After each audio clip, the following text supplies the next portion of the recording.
नमस्कार दर्शक बंधु जॉब कार्ड को नहीं आपण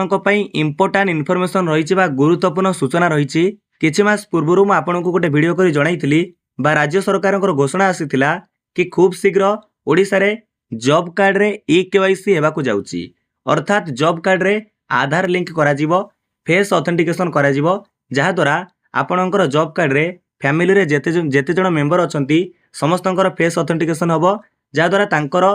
नेम सहित बा जॉब कार्ड होल्डर सहित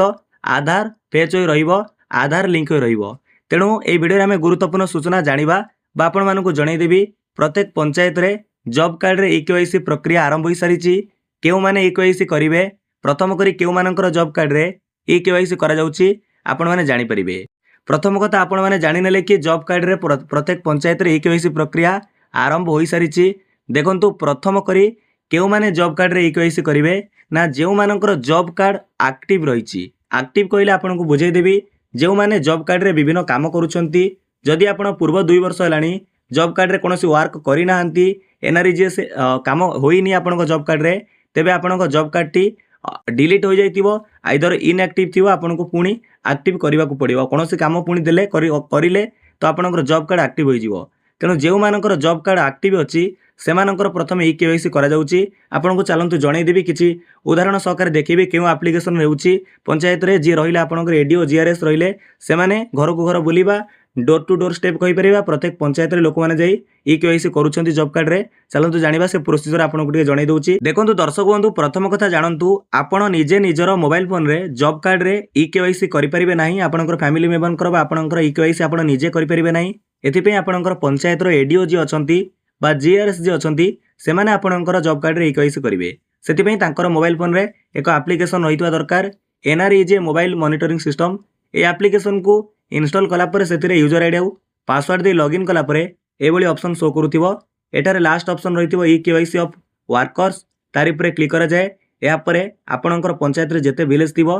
ता शो करूथिबो एटी आपनकर धरि नियंतु जॉब कार्ड होल्डरकर विलेज गोटे अटे से विलेज को से सिलेक्ट करिवे तापरे तांकर देखंतु से विलेज अंडर रे जेते जॉब कार्ड एक्टिव रहिची बा एक्टिव जॉब कार्ड रो नंबर सब शो करूथिबो धरि नियंतु आपनकर एई जॉब कार्ड रे ई-केवाईसी करबार अछि से जॉब कार्ड नंबर देबे बा ताको सिलेक्ट करिवे लास्ट जो 5 डिजिट नंबर रहिला ता सर्च करि देले आसी जिवो एठी जो लिखा जाईची सर्च वर्कर्स एर ऊपर क्लिक करिवा तारि ऊपर क्लिक कला परे से जॉब कार्ड नंबर जो आमे सिलेक्ट करथिले सेतरे जेते जण होल्डर थिबे जॉब कार्ड होल्डर थिबे बा जॉब कार्ड रे जेते जण को ना शामिल थिबो तांकर ना शो करथिबो एटारे कोन करिवे ना से मेंबर को ऊपर जो ना ऊपर क्लिक करिवे या पर आपन को मोबाइल फोन रे आउडे एप्लिकेशन रहितवा दरकार आधार फेस आरडी से आधार फेस आरडी एप्लिकेशन द्वारा ओपन हे जिवो या पर आपन कोन करिवे ना फेस ऑथेंटिकेशन करि परिवे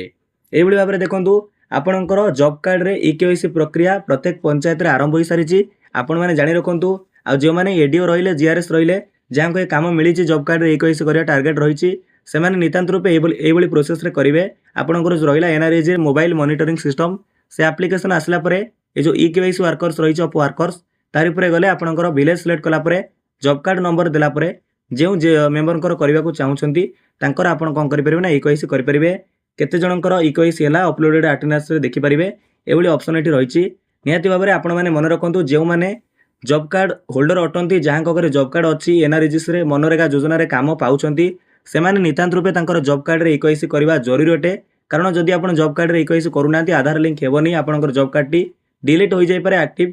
न होई पारे ता सहित एटारे सरकारक लक्ष्य होछि जॉब कार्ड रे ई-केवाईसी करबार लक्ष्य एथिबई जे माने पूर्वरु भूल वसत जॉब कार्ड पाइछंती फर्जरी करी जॉब कार्ड पाइछंती जे माने जॉब कार्ड पाइया पई योग्य नुहंती ऊपर श्रेणी अटंती दारिद्र्य सीमारेखा तले गति करूनांती सेमाने जदि जॉब कार्ड पाइथिबे तांकर आधार लिंक हला परे नितांत रूपे धरा पड़ी जिवो जॉब कार्ड टी कटि जिवो एवं जो माने अपेक्षा अछंती पंचायत रे जॉब कार्ड पाइया पई तांको टार्गेट बेसिस रे जॉब कार्ड मिली परिबो निहाती भाबरे सरकारकर ए जो पदक्षेप निहाती भाबरे स्वागत योग्य। तो प्रथम कथा आपण जानिले कि जॉब कार्ड रे ई-केवाईसी चालीची आपनकर पंचायत रे एडीओ एवं जीआरएस को भेटंतु तांको ठारू संपूर्ण विवरणी बुझंतु एवं जॉब कार्ड रे फेस ऑथेंटिकेशन माध्यम रे ई-केवाईसी करै नियंतु। विदाय दियंतु नमस्कार जय हिंद जय भारत जय जगन्नाथ।